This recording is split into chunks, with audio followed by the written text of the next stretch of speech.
Tara, samahan nyo kami magluto ng spaghetti.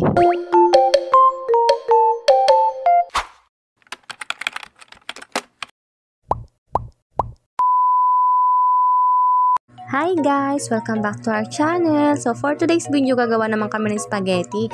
Meron tayo ditong pasta, sauce, Eden, Knorr, CDO, liver spread, tsaka condense. Low budget nga lang pala itong spaghetti natin ngayon. So sa kawali, maglagay naman tayo dito ng tubig. Naglagay lang ako dito ng 2 takal ng tubig sa Tupperware. Then naglagay na rin ako dito ng konting mantika.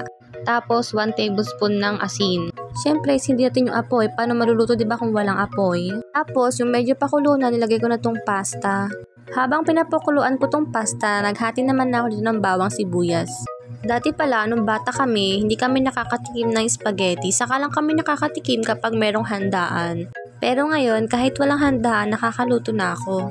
Siyempre, para may makontent lang. Charis! Katapos ko maghati, binuksan ko naman itong mga delata.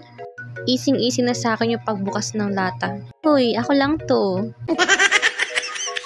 Feel ko ang galing-galing ko na talaga mag-open ng can. Oh, English yarn. Mas masarap pala to sa Jollibee kahit konti lang yung ingredients. Malapit na pala maluto tong pasta. Gantong luto lang pala yung gusto ko. Di overcook kundi sakto lang. Then, nahugasan ko na pala to, hindi ko lang napakita kasi hindi ko na-videohan. Habang nagluluto pala ako, si Jowa naman naglalaba. Magluluto naman na pala tayo dito ng sauce. Una, naglagay ako ng mantika, then nagisa ako ng bawang at sibuyas.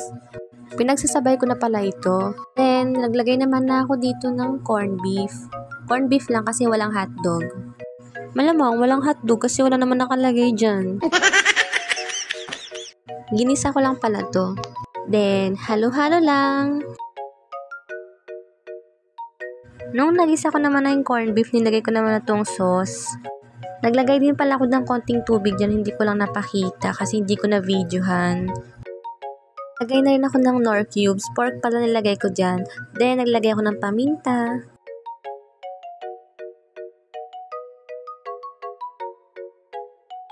Sinunod ko naman dito yung liver spread.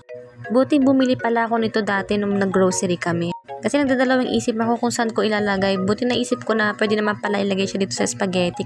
Kaya naglagay na rin ako.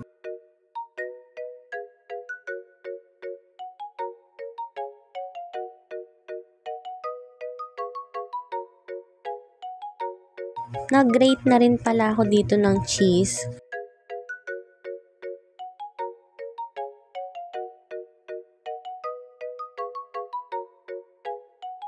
Tapos naglagay naman ako dito ng konting ketchup.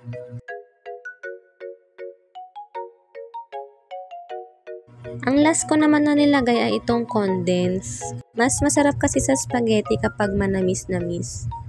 Dati pala, nung nagluluto si mama ng spaghetti, nag-aagawan kami sa lata ng condense. Tapos yun, sasairin namin. Yeah, luto na ating spaghetti na low budget. Yun lang for today's video. Sana nagustuhan nyo. See you our next mini vlogs. Bye-bye!